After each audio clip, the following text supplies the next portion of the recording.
we talked to you in the spring and you were getting adjusted to the system, but now you got more time into it. Are you fully adjusted? Maybe never fully? I mean, where are you and how different is this system from what you've run in the past? I mean, I would say that I wouldn't say I'm fully adjusted yet. I mean, we're still going through some installs, and that's why this fall camp has been so pivotal, is to get everybody ready to go, all the calls in, all the different plays and everything like that. So not fully adjusted yet, but working our way there for sure. What's the hardest part of it? Is it knowing your assignment? You got to know everybody's assignment and alignment, I guess. So is that hard? Yeah, I mean, as a linebacker, you got to know a little bit about what everybody does, if not all of it. It's kind of a complementary deal, like Coach Alley's scheme is it can be a lot if you don't study. Obviously, linebackers study all the time, but you do Alley's scheme along with Coach Rod's tempo at the same time. There's a lot of moving pieces there, and it's moving really fast. So if you're not on top of your game and you don't study a little bit at night for that little amount of time that you have at your own place, then you'll get left behind. So throw in all the new players. I mean, add that element to what's it like when you got all these things happening and a bunch of new guys around you. Well, I mean, it can be a little bit tough, like maybe for the first couple practices, but after you get everybody rolling out there together and everything like that, everything starts kind of smoothing out. But it's something I'd say to newer players and guys that weren't here in the spring is they got to study a lot too. Everybody has to study a lot and be on top of their games, because if they're a little bit behind and say this guy is maybe ahead or really on top of his game, then there's always some miscommunication, and then what happens when that goes down? Big play. So as long as everybody is studying and knows how to communicate and everything out there, then it's usually all good. 15 practices last spring, and you've got about 8 now, so you've got about 23 practices in this defense. What have you learned from the first practice to the 23rd practice? Oh man, you learn something every day, really. I mean, going against the same offense every day, you picked up tendencies, obviously. So that obviously helps, along with, if you have some sort of an understanding of situational football, you know what plays you're going to get. And so, I mean, that's what I'd say is the most that I've gotten out of it. Last thing here, this is probably, the third different defense you played in college football, right? Fourth. Fourth? Fourth, yes, sir. Okay, so how do you separate all those and take the things that they wanted you to do in those, and maybe they apply, maybe they don't? How do you separate all that? Well, first, most of it's terminology. Okay. From a fundamental standpoint, it's like there's only so many ways you can run cover 3 or man-to-man coverage. And then at that point, it's just all fundamentals, and learning the way that Coach Alley wants to do it rather than what I've been taught in the past. I mean, there's certain little pieces, that you can keep, like as far as, maybe where you put your eyes on man coverage, things like that. Steps are steps, right? Leverage is leverage, yeah, right? Yeah, it's there's some carryover there, but the main thing is terminology and learning what he calls this route and this pass play, that sort of thing. Is it intuitive? Does it make sense what he's calling? When you see, usually if they call bingo, you know what I mean, or whatever the phrase is. Yeah, people that watch football and grew up playing football, smash is the slot runs 7 cut and there's a hitch on the outside. That's kind of universal. There's always some universal stuff in football. So yeah. Have you gotten used to going against the tempo, or do you ever really get used to that? I think I've adjusted pretty well to it. I'd say starting out, it was pretty chaotic, like back in the spring and maybe like the first or second practice here in fall camp. But, as long as you're sprinting to the ball and sprinting to get lined up and you got your eyes on the sideline, and then you'll be fine, as long as you know your stuff.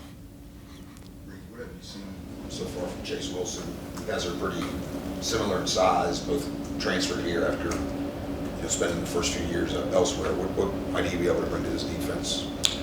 Just, older guy, veteran, played a lot of snaps, and high IQ guy, studies a lot, and like he's one of the leaders on defense, like as he should be. He's in year 5 or year 6, so I'm in year 5 too, having 2 older guys that have played in different schemes and everything like that. Like, it's definitely beneficial to the defense. He's a good communicator, that sort of thing. When the staff Good player. changed over and you found out that Zac was going to run the defense, how long did it take before you realized that, yeah, this fits what I do, this fits who I am as a football player, I fit what this defense does? Oh, I think something that's really cool about Coach Alley's scheme is there's certain calls that benefit the linebackers. There's certain calls, stunts that benefit the D-line. There's a call on the defense that will, like, set every position up to make a play. And, when you understand, like, for instance, say it's a corner blitz, it's like, as a will linebacker, you might be like, okay, well, I got to protect the corner here to the flat because he's blitzing, and that's the hot throw, just Right. like that. And, see the shoe on the other foot, like if the linebacker's blitzing, then the safety might know that he's got to get down the box a little bit quicker, you know what I mean, to protect a little hot throw, check down, whatever, So Coach Alley's scheme is it's very multiple, and, that's kind of one of the things that I'm excited for. I could see how it could be very, very hard to prepare for as the opposing offensive It coordinator. sounds like linebackers got to know their stuff. Yeah. Oh, yeah. Yeah. Reid, what's it like at this stage of your career to feel like you're starting over again? In a new I mean, I did it last year too. So, I mean, it is what it is. I think it's kind of part of the game. You got to be able to adjust if you wanna play this game for a long time. Like how many NFL guys play 5-6 years in the league, and it's 5 or 6 different teams every time. So I just kind of looked at it as a challenge. So you just got to rise to the occasion. does it slow your not desire, but your chances to move forward at all, or from here? No, I don't think so. I mean, I don't think so. I mean, if you're making the plays and you're doing everything right off the field, taking care of yourself and everything like that, staying healthy, doing everything to the best of your ability, I mean, I don't think that it limits your chances at all. Things that made you come here when you decided to transfer from Ohio State to West Virginia, do they now apply? Is it completely different? Different scheme, different coaching staff. I mean, it's the same place, but do all those things that you thought about that I wanted to do as a college player, does it still apply to you now? I mean, yeah, 100%. Like, I think everybody has personal goals, right? So, like, just kind of piggyback off the last answer, like it's just a challenge mainly. And, like, I think if you're not challenged, then you're not getting better. So, from that regard, like, going from Ohio State to here, like, it's just been, I try not to focus too much on, what happened in the past. And, like, I'm a new football player, like Coach Rod says he's a better coach than he was 20 years ago now. It's like I would like to say that I'm a better football player than I was when I was a true freshman, 18 years old, and didn't know what I was looking at, so. This defense and a lot of more modern defenses today, the hybrid guys, the outside guys, a little more speed, covering a lot more ground.